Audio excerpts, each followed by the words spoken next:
আল্লাহ তাআলা বলে, বান্দা, হিসাবের সময় তো কাছাইয়া গেল, আখিরাত তো চলেই আসলো, কিয়ামত তো চলেই আসলো, আজও তো তুমি গাফিল হয়েই রইলা।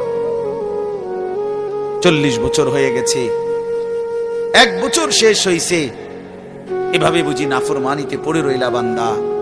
365 দিনে কোনদিন ছেলেরা, তোমরা যারা ফজরের নামাজ পড়ো না, তুমি বলো না বাপ, এত শক্ত এত পাষাণ কেমনে হইলা?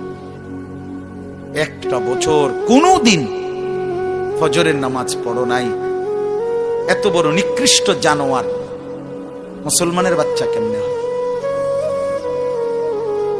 বলেন? এত বড় জানোয়ার একটা মানুষের বাচ্চা কেমনে হয়? এটা কি পরিমাণ হাইওয়ান, এটা কত বড় হাইওয়ান, কত বড় জন্তু, কত বড় পশু। 1 বছর 365 দিনে এই হাইওয়ান কোনদিন ফজরের নামাজ পড়ে? শুধু 1 বছর, খবর নিলে দেখবেন 10 বছর, খবর নিলে দেখবেন 5 বছর। জানোয়ারের মতো, ইহুদির মতো, খ্রিস্টানের মতো চুল রাইখা